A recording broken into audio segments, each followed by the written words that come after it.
Dans un monde où les mystères et les secrets font partie du quotidien, il existe un lieu enveloppé dans une aura de sacralité et de mystère qui suscite depuis des siècles questions et théories, le Vatican. Aujourd'hui, nous plongeons dans l'un des énigmes les plus sombres et controversées concernant l'Église catholique, l'hypothèse selon laquelle l'Antéchrist pourrait être caché entre ses murs et que même le pape pourrait en être conscient.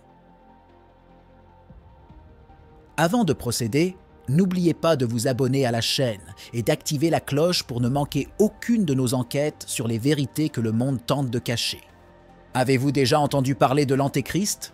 Cette figure, souvent associée à la fin des temps et à la bataille finale entre le bien et le mal, est un sujet de grand intérêt, mais aussi d'interprétation vaste parmi les théologiens, les érudits et les passionnés de mystère.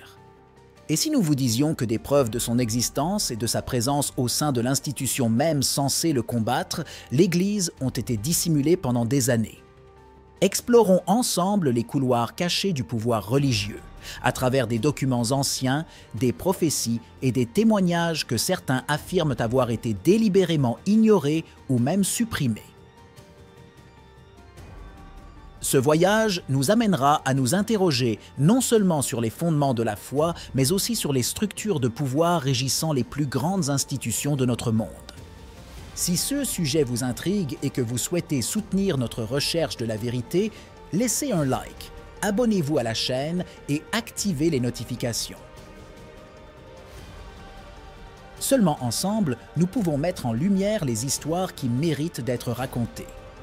L'hypothèse que l'Antéchrist puisse être caché au sein de l'Église, opérant dans l'ombre pour préparer son royaume terrestre, évoque non seulement des questions théologiques profondes, mais soulève également d'importantes réflexions éthiques et philosophiques. Si cette perspective était confirmée, elle mettrait en doute la structure entière de l'Église catholique et potentiellement d'autres confessions chrétiennes, conduisant à un examen critique sans précédent de l'institution elle-même et de ses fondations. Ce scénario invite non seulement à une réflexion sur la véracité et l'authenticité des doctrines professées, mais interpelle également la conscience individuelle et collective des croyants, les poussant à s'interroger sur la véritable essence de la spiritualité. La présence cachée de l'Antéchrist au sein de l'Église soulève des questions cruciales sur la manière dont les institutions religieuses interprètent et vivent les principes qu'elles déclarent de suivre. La question centrale devient alors si les pratiques, les liturgies et les enseignements reflètent véritablement les enseignements du Christ, ou si, au contraire, ils ont été détournés ou contaminés par des influences malveillantes. Cette perspective oblige les fidèles à considérer la possibilité que leur foi ait été manipulée ou mal guidée par ceux qui, de l'intérieur, pourraient avoir des intentions malveillantes. Un tel scénario exige une réflexion profonde sur la responsabilité personnelle dans la poursuite d'une compréhension plus authentique et directe de la spiritualité, au-delà des interprétations et des directives imposées d'en haut. Du point de vue éthique, la présence potentielle de l'Antéchrist au sein des institutions religieuses soulève des questions sur la moralité des actions effectuées au nom de la foi.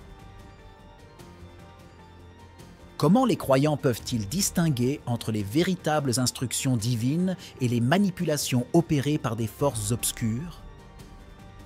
Cette situation implique un besoin critique de transparence, d'intégrité et d'auto-examen, tant au niveau individuel que collectif au sein de la communauté chrétienne.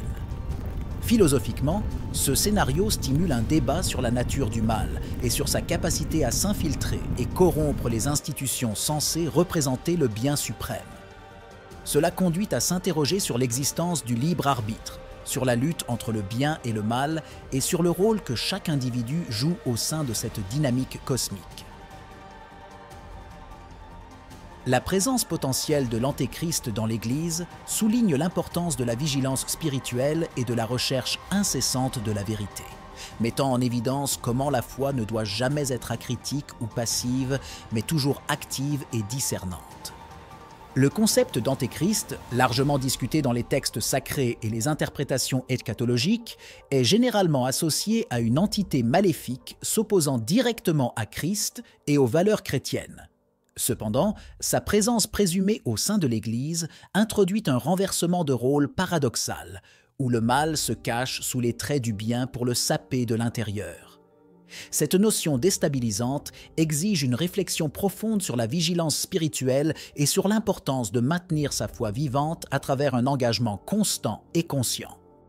En même temps, la présence potentielle de l'Antéchrist au sein des murs du Vatican soulève des questions sur la vulnérabilité des institutions religieuses aux influences externes et internes, ainsi que sur leur capacité à préserver leur intégrité spirituelle et morale.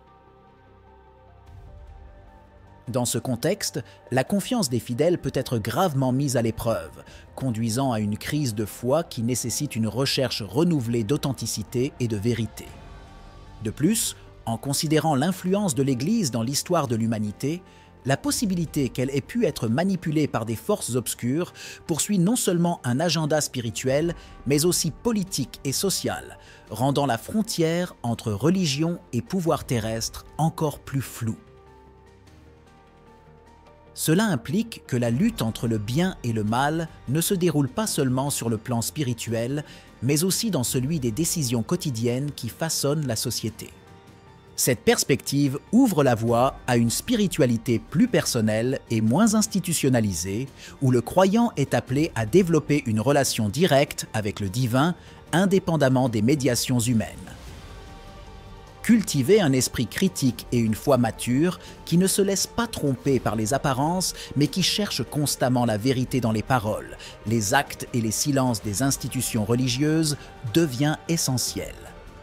Que pensez-vous de la théorie selon laquelle l'Antéchrist pourrait être caché au sein de l'Église?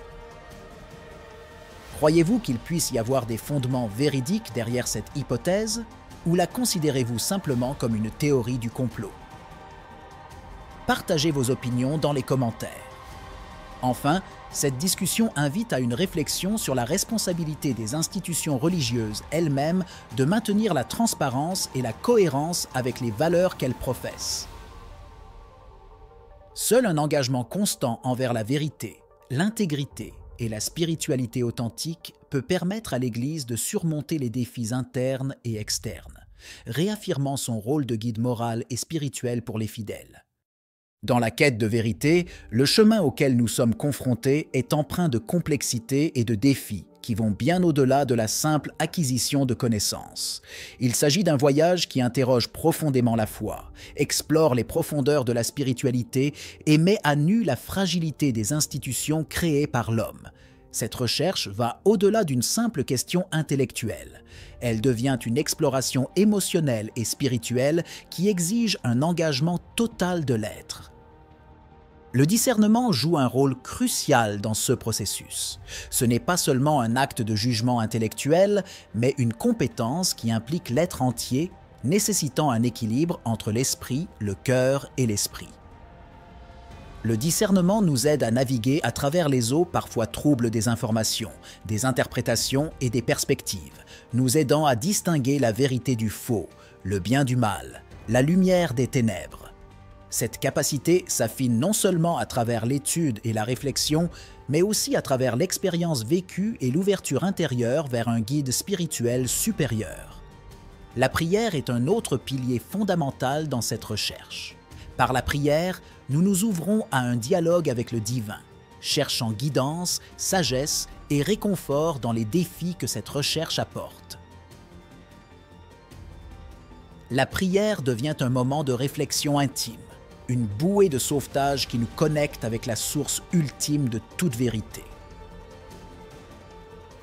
Dans ces moments de communication silencieuse, nous pouvons trouver des intuitions profondes et des révélations qui éclairent le chemin vers la compréhension. Cependant, la recherche de la vérité n'est pas seulement un voyage individuel, c'est aussi un parcours collectif qui partage l'amour pour une vérité qui libère et sauve. L'amour pour la vérité doit être le moteur qui guide chaque recherche, car c'est l'amour qui ouvre nos yeux à la réalité dans toutes ses nuances.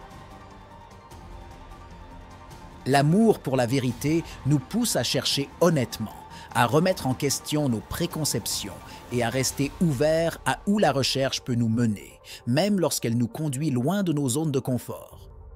Cet amour pour la vérité n'est pas un sentiment superficiel, mais une disposition intérieure profonde qui cherche le bien ultime, non seulement pour soi-même, mais pour l'humanité entière. C'est un amour qui transcende le personnel et s'étend à un désir de justice, de paix et de communion authentique entre les individus et avec le divin.